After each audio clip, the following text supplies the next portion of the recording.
بابری مسجد کی اپنی ایک تاریخ ہے.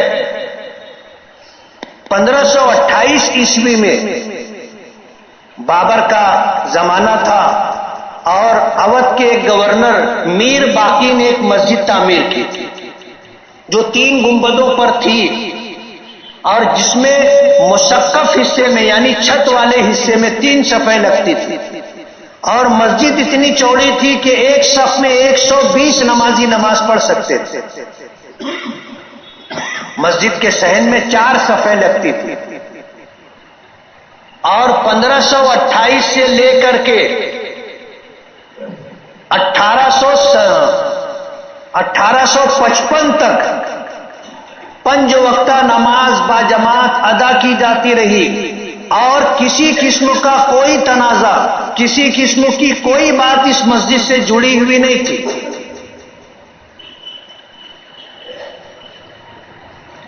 غیر متنازع جگہ رہی اور اس طرح جو ہے وہاں 5 وقتہ باجماعت نماز ادا کی جاتی رہی. آج تاریخ میں یہاں تک ملتا ہے کہ مسجد کی تعمیر ہونے سے لے کر کے کون کون لوگ امام رہے اور انہوں نے کتنے دنوں تک امامت کی، یہ ساری تفصیل ملتی. اور مسجد انتہائی مضبوط شاندار مسجد تھی، معمولی مسجد نہیں تھی. 1855 میں انگریزوں نے جو ان کا معاملہ تھا کہ لڑاؤ اور حکومت کرو، انہوں نے بابری مسجد کو اس کی اہمیت اور اس کی شان کے پیش نظر اس علاقے میں ہندو مسلمانوں میں جھگڑا ڈالنے کے لیے یہ شوشہ پیدا کیا کہ ایک نجومی کو بلایا اور اسے پہلے سے سکھا پڑھا دیا تھا اور ذائچہ وغیرہ بنا کر کے اس نے کہا کہ مسجد کے صحن سے لگ کر کے جو دیوار ہے وہاں پر جنم استھان ہے، یعنی رام کی پیدائش یہاں پر ہوئی. اور مسجد کے صحن سے لگ کر کے دیوار سے سیتا کی رسوئی تھی. اس زمانے میں لوگوں نے قبول کرنے سے انکار کیا. ظاہر بات ہے اس طرح کی باتیں خود ان کے پنڈتوں نے قبول نہیں کی تھی، لیکن جھگڑے کی بنیاد پڑ گئی. اس نے اپنے ساتھ کچھ لوگوں کو ملا کر کے یہ آواز اٹھانی شروع کر دی اور یہ سلسلہ چلتا رہا اور یہ مواد پکتا رہا. ایک وقت آیا کہ پھر انگریزوں کی عدالت میں جا کر کے انہوں نے اپنی بات منوانے کی کوشش کی تو انگریزوں نے یہ فیصلہ کیا کہ داہنی طرف مسجد کی دیوار سے باہر سیتا کی رسوئی بنائی جائے حیال الفلاح کی طرف اور مشرق کی طرف مسجد کے صحن کی دیوار کے باہر ایک چبوترا بنایا جائے. تو وہ 17 بائی 21 فٹ کا ایک چبوترا بنا کر ہندوؤں کو دے دیا گیا. انہوں نے وہاں پوجا شروع کر دی اور یہ سلسلہ چلتا رہا. ملک آزاد ہوا 15 اگست 1947 کو اور اس کی ملک کی آزادی کے بعد انگریزوں کے چلے جانے کے بعد ملک کا اقتدار ہندوستانیوں کے ہاتھ میں آیا اور نہرو وزیر اعظم بنے. 22 اور 23 دسمبر کی درمیانی رات میں عشاء کی نماز پڑھ کر کے لوگ نکلے. ابھے رام داس ہنومان گڑھی کا جو مہنت تھا ابھے رام داس اپنے 50-60 لوگوں کو ساتھ میں لے کر کے مسجد میں گھس کر کے محراب کے اندر انہوں نے ایک مورتی رکھ دی اور اس کے بعد پورے علاقے کے اندر منظم طریقے سے یہ افواہ پھیلائی گئی کہ رام پرکٹ ہو گئے، رام للا پرکٹ ہو گئے. اور جو شخص وہاں پر کچھ حادثہ ہوتا ہے تو ظاہر بات ہے پولیس کا ایک آدمی فریاد درج کرواتا ہے. تو ایک کانسٹیبل ماتو پرساد نام کے ایک کانسٹیبل نے پولیس اسٹیشن میں فریاد درج کرائی کہ ہنومان گڑھی کے مہنت ابھے رام داس اور 50-60 نامعلوم لوگوں نے مسجد کا تالا توڑ کر کے مسجد میں گھس کر کے محراب کے اندر انہوں نے مورتی رکھ دی. پروگرام تھا اور منظم پروگرام تھا. کوئی ایسا نہیں تھا کہ کچھ لوگ اٹھ کر کے یہ کام کریں، نہیں، ان کچھ لوگوں کے پیچھے حکومت تھی۔ شیخ الاسلام حضرت مولانا حسین احمد مدنی، حضرت مولانا ابوالکلام آزاد، حضرت مولانا حفظ الرحمان سہاروی، جمعیت علماء کے ذمہ داران، ان تمام لوگوں نے اس وقت بھی وہاں ایودھیا میں جمعیت کا وجود تھا، اور نہرو سے، جواہر لال نہرو سے مل کر کے ملک کے وزیر اعظم سے ان لوگوں نے کہا کہ آپ اس معاملے میں انصاف کریں۔ ظاہر بات ہے مسجد میں اس طرح کا کوئی تنازع تاریخی طور پر نہیں ہے، اور کسی نے مسجد میں اپنا حق آج تک نہیں جتایا۔ جن کا تقاضا تھا ان کو سیتا کی رسوئی اور رام جنم کا استھان دے دیا گیا ہے۔ مسجد کے اندر کسی کا جھگڑا نہیں ہے، اس لیے آپ انصاف قائم کریں اور اس مورتی کو باہر نکال کر کے مسلمان جس طرح نماز ادا کیا کرتے تھے ان کو نماز ادا کرنے دیں۔ مسلمان 22-23 دسمبر کی صبح جب نماز کے لیے آئے تو اس سے پہلے وہاں کے سٹی مجسٹریٹ نے دفعہ 145 کے تحت انہوں نے مسجد کو اور مسجد کے تمام جگہ کو قرق کر لیا، یعنی حکومت اپنی ملکیت میں لے لیا، حکومت کی ملکیت میں لے لیا، اور عام مسلمانوں کے لیے مسجد کا دروازہ بند کر دیا گیا کہ نہ کوئی اس میں نماز پڑھ سکتا ہے، نہ کوئی اس میں پوجا پاٹ کر سکتا ہے۔ کچھ دن یہ سلسلہ چلا، اور پھر اس کے بعد اسی سٹی مجسٹریٹ کی عدالت میں کچھ لوگوں نے اس بات کا مطالبہ رکھا کہ ہمیں پوجا پاٹ کی اجازت دے دی جائے۔ تو پہلے مرحلے میں اس نے انکار کیا، اس کے بعد یہ مقدمہ اس کے اوپر لے جایا گیا تو انہوں نے اجازت دے دی اور تالا کھولنے کا حکم جاری کر دیا۔ اس کے بعد تالا کھول دیا گیا اور باقاعدہ وہاں پوجا پاٹ کی جانے لگی۔ مسلمانوں کو مسجد میں داخل ہونے کی اجازت نہیں تھی، لیکن مسجد میں پوجا پاٹ کرنے کی عام اجازت ہندوؤں کو دے دی گئی۔ یہ سلسلہ آگے چلتا رہا۔ 23 دسمبر 1949 جمعیت علماء کے ذمہ داران نے حق ملکیت کا مقدمہ دائر کیا جو آج تک چل رہا ہے۔ 1987 شاہ بانو کا کیس آپ نے سنا ہوگا۔ جو جانکار لوگ ہیں، جو اس وقت تھے اور سوجھ بوجھ رکھتے تھے، اخبارات پڑھتے تھے، ملک کے حالات سے واقف تھے، شاہ بانو کا جو ہے اس مقدمے میں جو فیصلہ، اس سے پہلے انہوں نے راجیو گاندھی کا دور حکومت تھا، باقاعدہ رام مندر کا شیلانیاس کیا گیا، سنگ بنیاد رکھی گئی۔ جب یہ بات عام مسلمانوں میں آئی اور ملک بھر کے مسلمان بے چین ہوئے تو پھر 1992 پھر شاہ بانو کا جو مقدمہ تھا اس میں سپریم کورٹ کا فیصلہ لایا گیا، اور اس سے عام مسلمانوں میں اور بے چینی پیدا کی گئی۔ ان کو علم نہیں تھا، وہ ایسا سمجھ رہے تھے کہ ہم یہ فیصلہ کریں گے تو مسلمان خوش ہو جائیں گے اور بیلنسنگ ہو جائے گی۔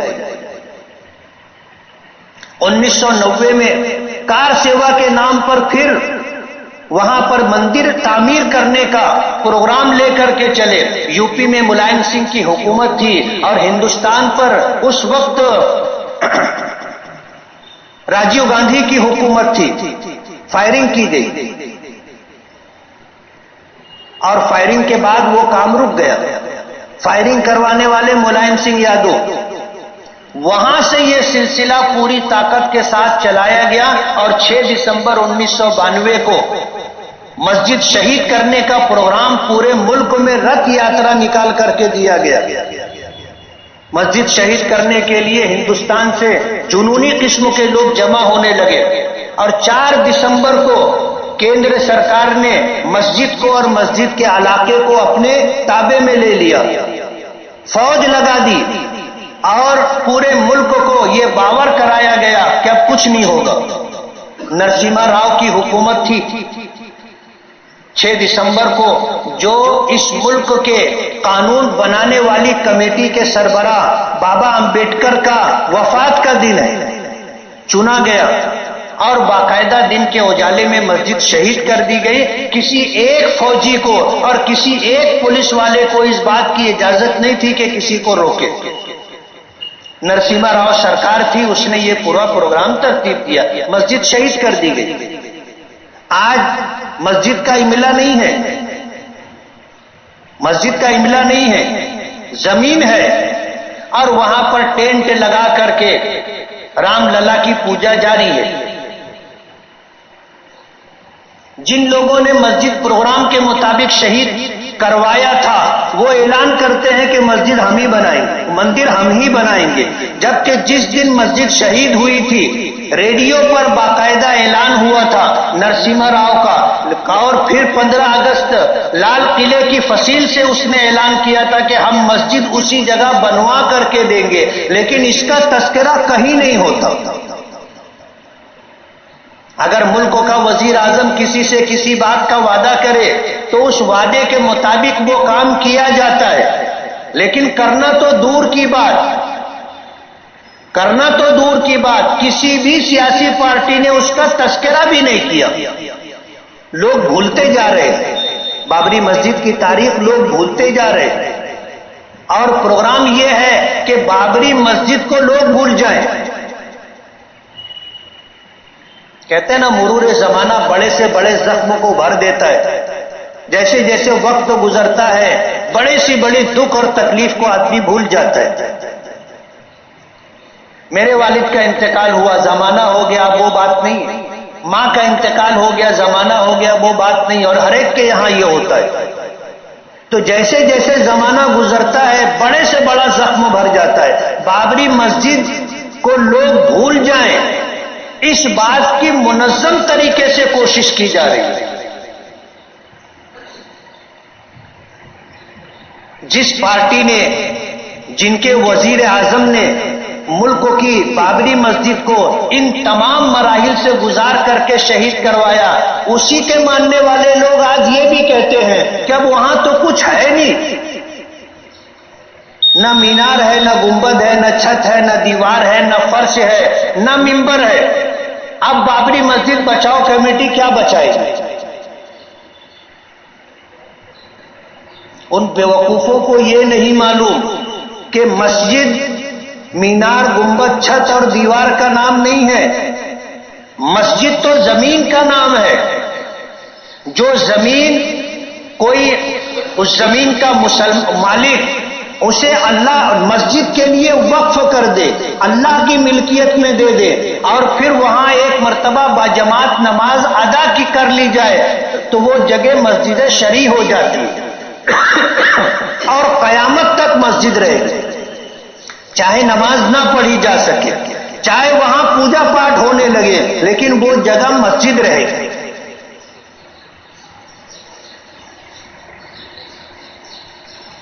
بہت منظم طریقے سے ایسے حالات پیدا کیے جا رہے ہیں کہ اب مسلمان احتجاج بھی نہ کرے،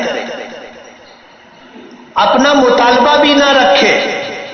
حالات ایسے پیدا ہو گئے کہ مسلم پرسنل لا بورڈ ایسی تنظیم نے پورے ملک میں مسلمانوں کو یہ اعلان دیا کہ اس طرح کوئی پروگرام نہ کیا جائے جس سے غیروں کو یہ موقع ملے کہ وہ ہم پر حملہ کریں. پورے ملک کا مسلمان خاموش ہے. بابری مسجد کے مسئلے کو لے کر کے مالیگاؤں میں احتجاج کا پروگرام ترتیب دیا گیا تو انتظامیہ نے پوری طاقت لگا لی اس کو روکنے کے لیے. اور یہاں کے دوسرے جو سیاسی کرتا دھرتا لوگ ہیں 4-4 گھنٹہ وہاں جا کر کے بیٹھے رہے کہ ان کو پرمیشن نہ دیا جائے اور جلوس نہ نکالنے دیا جائے، احتجاج نہ کرنے دیا جائے. ساری کوشش کر لی، لیکن یہ وہ سازش کا ایک حصہ ہے کہ مسلمان بابری مسجد کو بھول جائے. 1992 کے بعد جو بچے ہمارے پیدا ہوئے آج جوان ہو گئے ہیں ان کو بابری مسجد کی تاریخ معلوم نہیں ہے، اور اپنی نسلوں کو یہ بات بتانا ہماری ذمہ داری ہے. ہر ماں باپ کی ذمہ داری ہے کہ اپنا وہ بچہ بچہ جس کو بابری مسجد کی تاریخ معلوم نہیں ہے اور ہندوستان میں رہتا ہے تو اس کو بابری مسجد کی تاریخ بتائے. ظاہر بات ہے خاموشی سب کچھ ختم کر دے گی. خاموشی سب کچھ ختم کر دے گی. یہ کہا جانے لگا کہ تم نے تو کبھی 25 سال میں احتجاج نہیں کیا، اب کیوں احتجاج کر رہے ہو؟ میں نے کہا وہ حالات کچھ اور تھے، آج حالات کچھ اور ہیں. آج ہم اس دور سے گزر رہے ہیں کہ عوام تو عوام، ہمارے خواص کا بھی حوصلہ اور ہمت ٹوٹتی جا رہی ہے. آج ہمارے بڑے کہنے لگے کہ کچھ مت کرو. آپ اندازہ کرو، میں الزام نہیں دے رہا ہوں کسی کو، ایسے حالات پیدا کر دیے گئے ہیں کہ اب مسلمانوں کی ہمت اور حوصلہ ٹوٹتا جا رہا ہے. ہم خوف کی زندگی گزارتے جا رہے، سہم گئے ہیں. ہم لوگ سہم گئے ہیں کہ اگر ہم ایسا کریں گے تو ہمارے ساتھ اس سے بڑا حادثہ ہو سکتا ہے. سہما دیا گیا ہے مسلمانوں کو. ظاہر بات ہے یہ بابری مسجد کو بھلا دیا جائے اس سازش کا ایک حصہ ہے. ہمارے اکابرین بھی مجبور ہیں. آج ہم یہ بات کہتے ہیں کہ ملک کی عدلیہ سپریم کورٹ جو فیصلہ کرے گا ہمیں منظور ہے. ہم طاقت کی بنیاد پر دادا گیری کر کے لڑ جھگڑ کر کے مسجد نہیں بنانا چاہتے. ظاہر بات ہے آج ہمارے پاس کیا ہے؟ نہ ہم اپنے گھر میں لاٹھی رکھ سکتے، نہ ہم اپنے گھر میں تلوار رکھ سکتے. ہمارے پاس کچھ نہیں ہے.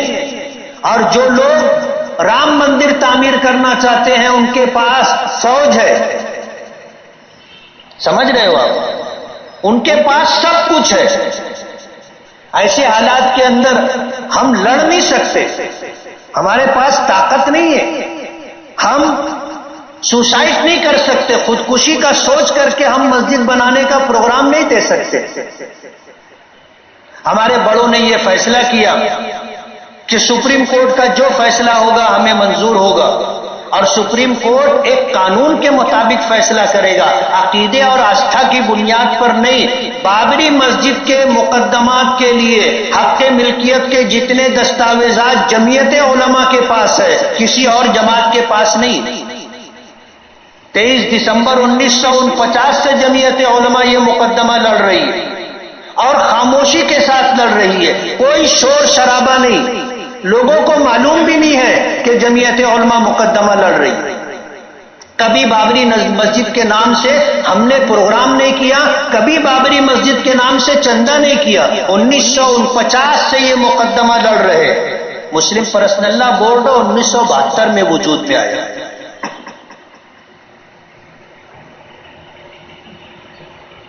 تو میں آپ کو یہ بتانا چاہتا ہوں کہ یہ دنیا فانی ہے، ہمیشہ رہنے والی نہیں ہے.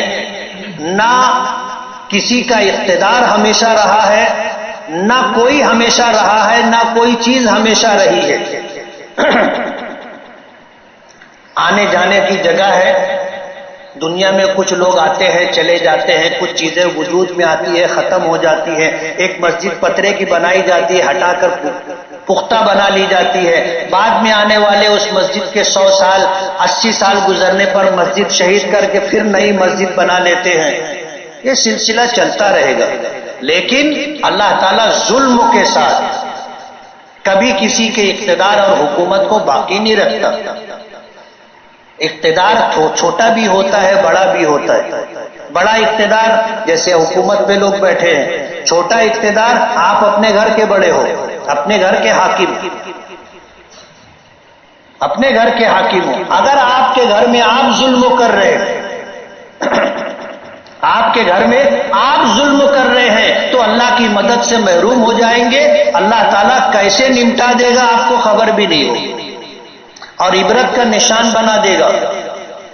آج ہمارے گھروں میں جو ظلم ہوتا ہے، جو گھر میں رہنے والوں کے ساتھ زیادتی ہوتی ہے، وہ ہر گھر کے ساتھ ہے. اس لیے میں نے بہت نیچے آ کر کے یہ بات کہی کہ ظلم کے ساتھ کسی کا اقتدار باقی نہیں رہتا. آج اگر گھر کے آپ بڑے ہو، آپ کی ذمہ داری ہے انصاف کرو. آپ خاندان کے بڑے ہو، آپ کی ذمہ داری ہے انصاف کرو. آپ سماج کے بڑے ہو، آپ کی ذمہ داری ہے انصاف کرو. ظلم کے ساتھ آپ کا اقتدار باقی نہیں رہے گا اور پھر اللہ سزا دے گا. سزا ایسی سزا کہ عبرت بن جاؤ. وقت نہیں ہے، ورنہ عنوان ایسا ہے کہ اس پر گھنٹوں بولا جا سکتا ہے، اس بات کو لے کر کے کہ ہم بھی ظالم ہیں، ہم بھی ظالم ہیں، ہم بھی ظالم ہیں. اللہ کی نافرمانی کرنے والا، نمازوں کو چھوڑنے والا بھی ظالم ہے. آج ہماری تباہی و بربادی کی وجوہات میں یہی سب کچھ ہے کہ ہم نے اپنے خالق اور مالک کو احسان فراموشی کرتے ہوئے بھلا دیا. جس نے ہمیں پیدا کیا، جس نے ہمیں وجود عطا کیا، جس نے ہمیں زندگی دی، جس نے ہمیں صحت اور تندرستی دی، جس نے ہمیں انسان بنایا، جس نے ہمیں مسلمان بنایا، جس نے ہمیں قرآن دیا، جس نے اپنا محبوب نبی دیا، جس نے زندگی کی ساری آسائشیں دی، آج اس کو ہم لوگ بھول گئے. ہم سے بڑا احسان فراموش کون ہوگا؟ ایک نوکر اگر ہم سے تنخواہ لے کر کے ہمارے حکم کی تعمیل نہ کرے تو ہم جوتے سے مارتے ہیں اس کو. اور اللہ سے یہ سب کچھ ہم کو ملا ہے اور ہم اللہ کی نافرمانی کر رہے ہیں، تب بھی حالات ہمارے اچھے ہیں تو کم سے کم جوتے تو نہیں پڑ رہے. اللہ اگر ہر غلطی اور کوتاہی پر پکڑنے لگے تو ہمیں سر چھپانے کی جگہ نہیں ملے گی. اس لیے ہمیں بھی عبرت پکڑنا چاہیے. کسی کا دنیا سے جانا ہمارے لیے عبرت کی بات ہے کہ کل ہمیں بھی اسی راستے پر جانا ہے. قبرستان میں تھا، ایک صاحب کہنے لگے ایک شخص کے بارے میں، بولے یہ دروازے سے واپس گئے. ہم لوگ بولتے نا سلیمانی چوک تک پہنچ گئے تھے، تو بولے یہ قبرستان کے دروازے سے واپس گئے. میں نے کہا واپس گئے، راستے میں ہے.